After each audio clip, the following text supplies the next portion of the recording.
राधे राधे दोस्तों, आइए अगहन गुरुवार के दिन महालक्ष्मी व्रत की जो कथा सुनी जाती है वह कथा आइए श्रवण करते हैं।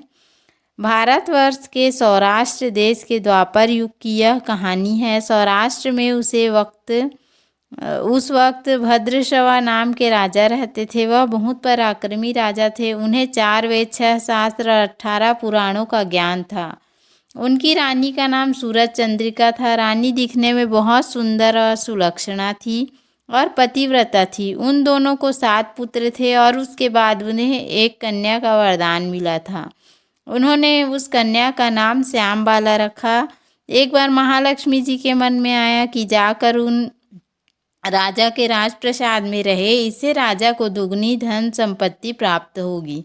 वह धन दौलत के से उसकी प्रजा को और सुख दे पाएंगे। गरीब के घर जाने पर वह स्वार्थी होकर केवल अपने ऊपर ही खर्च करेगा। ऐसा सोचकर उन्होंने एक बूढ़ी ब्राह्मण स्त्री का रूप धारण कर हाथ में लाठी लेकर रानी के द्वार तक पहुंची। उन्हें देखकर एक दासी सामने आई। उनके बारे में पूछा। बूढ़ी का रूप धारण किए महालक्ष्मी जी ने कहा, मेरा नाम कमला है, मेरे पति का नाम भुवनेश है और हम द्वारिका में रहते हैं।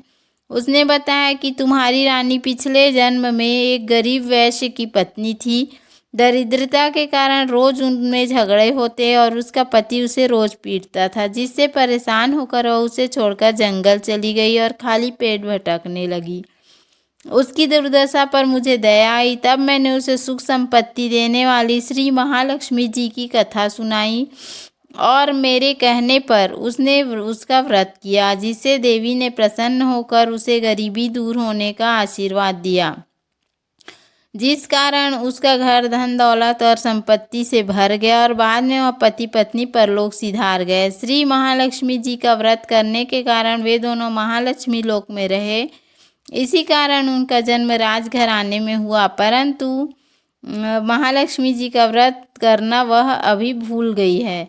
इसके बाद दासी उनको प्रणाम कर रानी को बताने अंदर चली गई। राज सुख में रहते हुए रानी को अपने ऐश्वर्य का घमंड था। दासी द्वारा बुढ़िया की बातें सुनकर वह क्रोधित हो राजद्वार पर आकर बुढ़िया रूपी दूसरों को भला बुरा कहा।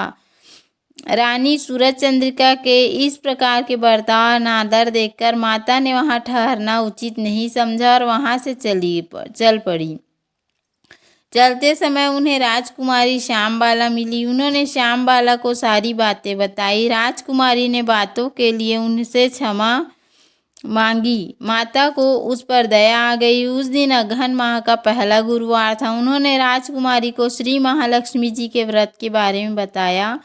राजकुमारी ने श्रद्धा पूर्वक व्रत रखा, जिससे फलस्वरूप उसका विवाह राजा सिद्धेश्वर के पुत्र मालाधार के साथ हुआ और वह ससुराल में आनंद पूर्वक दिन बिताने लगी। इधर रानी पर श्री महालक्ष्मी जी का प्रकोप हुआ, जिसके फलस्वरूप राजा भद्रश्रवा का समस्त राजपाट समाप्त हो गया। उसकी आर्थिक स्थिति इतनी खराब हो गई कि उन्हें 2 वक्त का खाना भी बड़ी मुश्किल से मिल पाता था।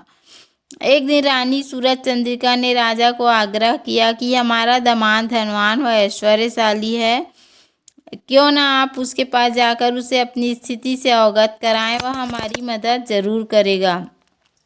राजा भद्रश्रवा को रानी सूरज चंद्रिका की बात सही लगी। वह तुरंत दामाद के पास चली गई। दामाद के राज्य पहुंचकर एक तालाब के किनारे कुछ देर विश्राम करने ठहरे। तभी तालाब के किनारे पानी लेने आती जाती दासी ने उन्हें देखकर विनम्रता से पूछा, तो उन्हें ज्ञात हुआ कि वह रानी श्यामबाला के पिता हैं। रानी ने अपने पिता का बड़े आदर सत्कार से स्वागत किया, खान पान करवाया था। पिता ने अपनी पुत्री को स्थिति से अवगत कराया। फिर जब लौटने लगे तो पुत्री ने उन्हें सोने के मोहर से भरा घड़ा दिया। राजा भद्रश्रवा जब वापस लौटे तो उन्हें देखकर रानी सूरज चंद्रिका खुश हुई। उन्होंने सोने के मोहर से भरे घड़े का मुंह खोला तो उसमें धन के बदले कोयले रखे हुए मिले। यह सब श्री महालक्ष्मी जी के प्रकोप से ही हुआ था। इसी तरह कई दिन बीत जाने के बाद रानी स्वयं अपनी पुत्री के पास गई। वह दिन अगहन मास का अंतिम गुरुवार था। पुत्री श्यामबाला ने महालक्ष्मी जी का व्रत रखा और अपनी माता सूरज चंद्रिका से भी करवाया तथा दोनों ने संपूर्ण विधि विधान से पूजा की। इसके बाद रानी सूरज चंद्रिका अपनी पुत्री के यहाँ से लौट आई। व्रत रखने से उसे फिर से अपना राजपाट, धन दौलत, ऐश्वर्य की प्राप्ति हुई। कुछ दिनों के उपरांत उनकी पुत्री श्यामबाला अपने माता पिता के घर आई। अपनी पुत्री को देखकर रानी को पुरानी बातें याद आई कि कैसे उसने घड़े में कोयला दिया था। इसी के परिणाम स्वरूप उसकी माता पिता के घर आने पर कोई आदर सत्कार नहीं मिला, बल्कि अनादर ही हुआ। किंतु उसने इस बात का बुरा नहीं माना और अपने घर लौटते समय थोड़ा सा नमक लिया। घर लौटने पर पति ने पूछा कि मायके से क्या लाई हो। इस बात पर उसने जवाब दिया कि वहाँ का सार लाई हूँ। पति ने पूछा, इस बात का क्या मतलब हुआ? श्यामबाला ने कहा, थोड़ा धीरज रखें, आपको शीघ्र ही ज्ञात हो जाएगा। उस दिन श्यामबाला ने सारा भोजन बगैर नमक डाले ही परोसा।